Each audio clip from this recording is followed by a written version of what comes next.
Well, if you recognize this, it is the Predator backhoe. They actually call it a trencher at Harbor Freight. It's got the Predator motor on it. And I was going to do a review on this because I've had it for about 5 years. And this thing has saved me a ton of money. I've built an off-grade cabin where I had to do the sewer, the septic, the power lines, and the water lines for the well with this thing. And then also, this is my second house I built here that we're at now. And I had to do the trenching for the well, the water lines. I do the trenching for the septic, and then also for the electrical, which, by the way, the electrical alone, the power company was going to charge me $10,000 to run the 3-inch conduit from the power pole to the main. I did it myself with a trencher and it cost me $2,000 in material. I'll show you how to do the controls real quick, and I'll also explain how to move it and transport it. And I'll show you 2 different ways that I like to do it. And the third thing I'm going to show you guys is I'll do a little demo on how it actually operates and how well it digs. I've actually been pretty impressed with how well this thing digs. It does go slow. I also wanted to mention that this controller can only operate one valve at a time. If you try to do both valves, it basically goes at a crawl. But the power is so strong, it can literally pull itself right out of the outriggers. It can dig about a 7-foot hole, and the bucket itself is 12 inches wide. So you can cut a trench 12 inches, and I believe you can buy aftermarket stuff. Although I believe you have to do a little modification to make the dropout holes fit perfectly, which is basically going to come down to some custom welding. I'm going to show you guys how the controls on this thing work. They are not powered by any means. So you literally pull the levers, and there's quite a bit of resistance here. They're not like a tractor where they have a booster pump to help ease. You are literally operating the valves manually. This, by the way, the first valve all the way on the right is to curl the bucket.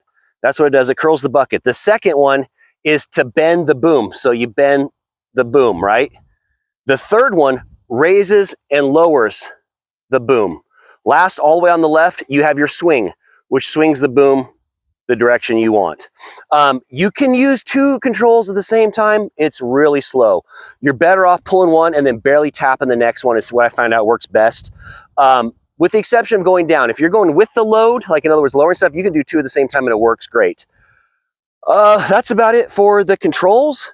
I'll show you guys a real quick demonstration on how you put the wheels in the front from the back. When you are using this thing, the wheels go in the back, and then of course you've got this, what they call the outriggers, right? That support you. Well, you can't move it that way, so what you have to do is this thing uses itself as a tripod to lift up, and you can switch the outriggers with the wheels, and I'll show you how to do that real quick here.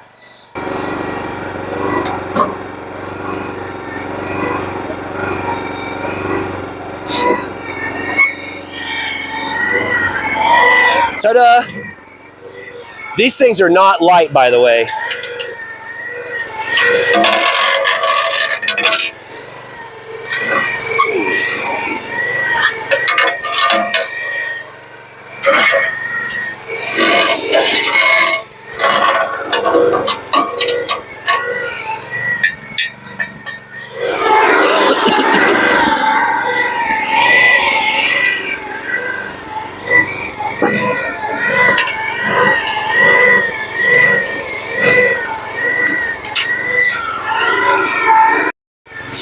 Now that you've got the front wheel on, I'm going to show you a trick how to get the hitch off the ground, because it gets tricky at this point because you're kind of like a tripod, a lopsided tripod.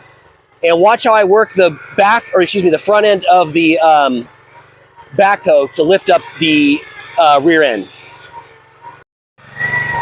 Okay, I just switched the other wheel to the front, and you can see it's all kittywampus, and the hitch is sitting on the ground. Now I'll show you how to get that up, and basically all you do is just manipulate. I'll move the camera here a little bit. All you do is manipulate the front end of the weight, and it'll lift that back end up. Watch.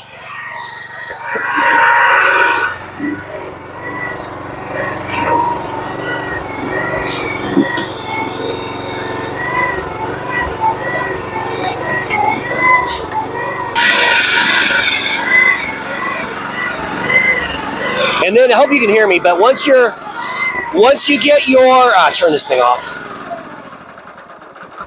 Once you get your truck right where you want it, you can actually kind of just lower this. Whoops, went too fast. Anyways, you can lower this right on slowly to your hitch and get right where you want it. Boom. That's how you look. Here's a real quick, easy way to move it if you have a tractor. I understand not everyone has a tractor to just pick up the boom and drag it, but you can do this on the back of a pickup truck. It can get a little gnarly if it slides off, but this is probably the fastest way to move it.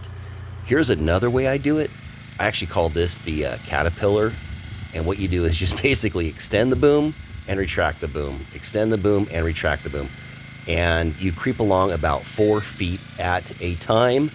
You can also swing the machine whichever way you want by, of course, swinging the boom. It'll point you the direction you want.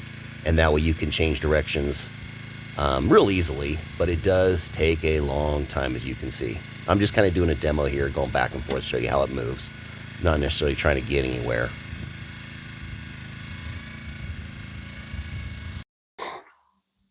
There's one feature here that totally gets overlooked. This pin comes out and it can be installed right here in this hole. And that'll give you a difference. With the pin down here, you get better reach. As far as when you're trenching, you can reach it further. If you want to dig deep into a hole, this one right here will get you, the boom will allow to go deeper into the hole. So that's what this pin is for. You can remove it. It's not easy to do. Hey, I'll do a quick demo on how you start this machine. Number one, and this is easy to forget, turn this switch right here. It's an on-off. This turns on your spark. Turn that to on.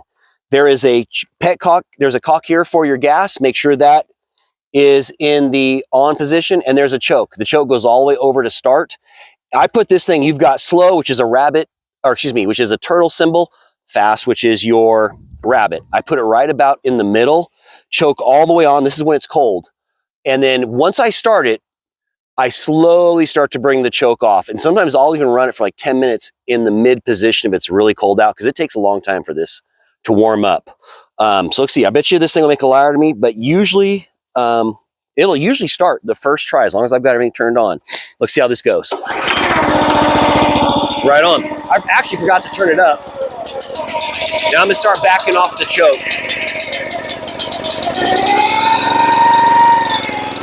I crank it, when I'm actually running this thing and I'm using it, I crank it up. If by some chance you're still watching this video, I much appreciate it. I go through a lot of trouble to make these videos. My overall impression of this machine is it has been a lifesaver and a money saver. It's never let me down. I do these videos in case you're on the fence of purchasing it. Maybe I can show you what it's all about, tell you someone who's had it and experienced it for 5 years, and you can decide whether or not this is a purchase you want to make. And then when you do purchase it, you kind of have some idea how to operate it. Again, thanks a lot for watching. I much appreciate it. Enjoy the last few seconds.